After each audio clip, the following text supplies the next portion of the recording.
ये बात 100% सत्य है कि कोई भी व्यक्ति गरीब नहीं होता, उसकी सोच ही उसे गरीब कर देती है। क्योंकि जो इंसान जिस प्रकार या जितनी बड़ी सोच रखता है, उसे उतनी ही बड़ी सफलता प्राप्त होती है। इंसानों की सोच में बस इतना सा ही फर्क होता है कि कोई व्यक्ति खुली आंखों से सपना देखता है तो कोई व्यक्ति बंद आंखों से।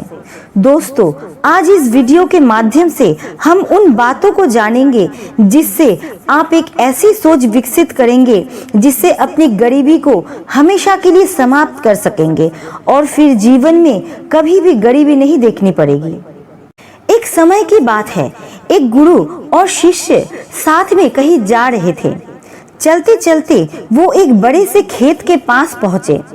उन दोनों को प्यास सताने लगी तो उन्हें खेतों के बीचों बीच एक टूटा फूटा घर दिखाई देता है। अब गुरु और शिष्य दोनों लोग उस घर के पास पहुंच जाते हैं और उस घर के दरवाजे को खटखटाते हैं। तो थोड़ी देर में दरवाजा खुलता है और अंदर से एक व्यक्ति निकलता है जिसके साथ में उसकी पत्नी एवं 3 बच्चे भी आते हैं जो बहुत ही फटे पुराने कपड़े पहन रखे थे। गुरुजी उन लोगों से विनम्र आवाज में कहते हैं, क्या हमें पीने के लिए पानी मिल सकता है? वो व्यक्ति अंदर से पानी लेकर आता है जिसे गुरुजी एवं उनका शिष्य ग्रहण करते हैं।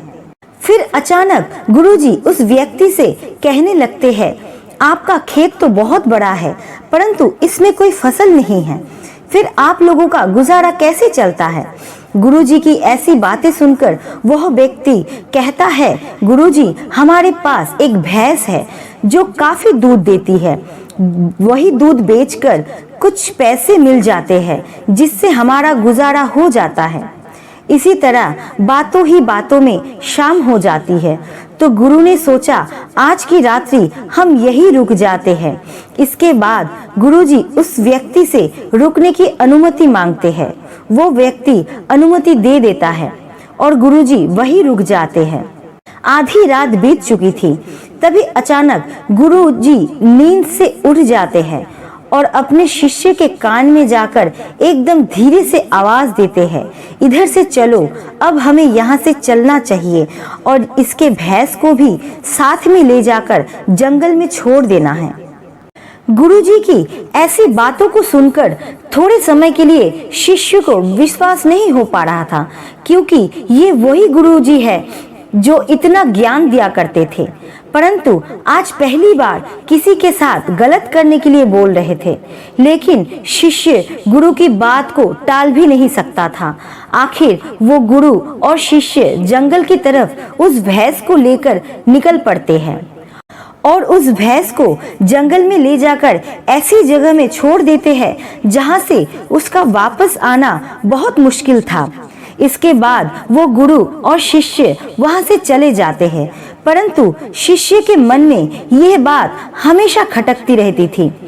लगभग 10 वर्ष गुजर जाने के बाद शिष्य ही एक बड़ा गुरु बनता है तो उसके मन में विचार आता है कि क्यों ना उस व्यक्ति से मिला जाए जिसके भैंस जंगल में छोड़े थे और उसके कुछ आर्थिक मदद ही कर देंगे ताकि उसकी आगे की जिंदगी खुशहाल हो सके। इसी विचार से बाहर निकल पड़ा और कुछ ही समय में उस व्यक्ति के पास पहुंच गया। लेकिन वहां का दृश्य देखकर वो चकित हो जाते हैं, क्योंकि अब उस खेत में बहुत से वृक्ष थे जिसमें बहुत सारे फल भी लगे थे और झोपड़ी की जगह एक विशाल घर था। ये सब देखकर वो शिष्य मन में विचार करने लगा कि हो सकता है भैंस के चले जाने के कारण वो व्यक्ति सब कुछ बेचकर यहाँ से चला गया होगा और यही सोचते हुए वापस लौटने लगते हैं। तभी उसकी नजर उस व्यक्ति पर पड़ती है तो वहीं से उस व्यक्ति के पास जाकर कहते हैं, शायद आप हमें ना पहचानते हैं, लेकिन कई वर्षों पहले मैं आपसे मिला था। तब वो व्यक्ति कहता है, मैं आपको कैसे भूल सकता हूँ, आप तो उस दिन बिना बताए ही यहाँ से चले गए और उसी दिन हमारी भैंस भी न जाने कहाँ चली गई जो आज तक नहीं लौटी। कुछ दिनों तक मैं बहुत परेशान रहा।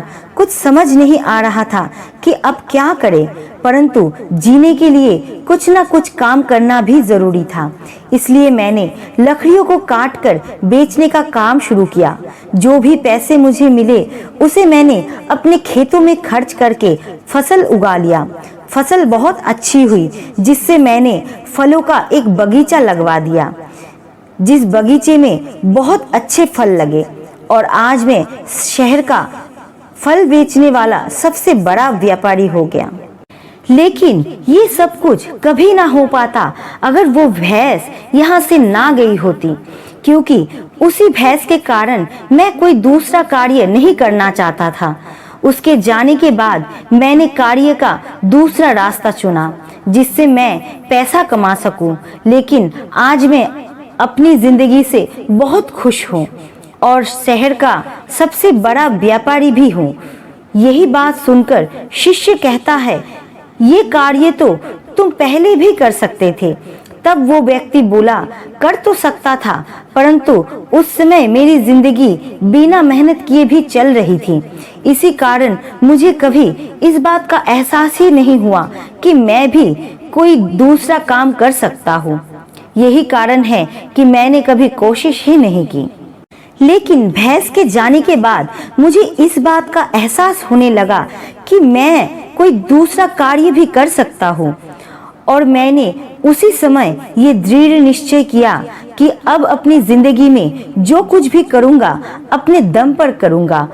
और इसी संकल्प की वजह से आज इस मुकाम पर पहुँचा हूँ। दोस्तों, इस कहानी को सुनकर इस बात को सोचना चाहिए कि कहीं आपके जीवन में कोई रुकावट तो नहीं है, और अगर कोई रुकावट है तो उससे आगे बढ़ने का प्रयास कीजिए। जो आपके पास है उसे खोने का भय मत करो, क्योंकि आपके पास खोने को बहुत कम है, लेकिन कामयाबी के बाद पूरी दुनिया प्राप्त करना भी आपके पास है। दोस्तों, आपको ये वीडियो कैसे लगे कमेंट्स में ज़रूर बताना, और अगर अच्छे लगे तो चैनल को लाइक एंड सब्सक्राइब ज़रूर करना। आपका कीमती समय देने के लिए दिल से शुक्रिया।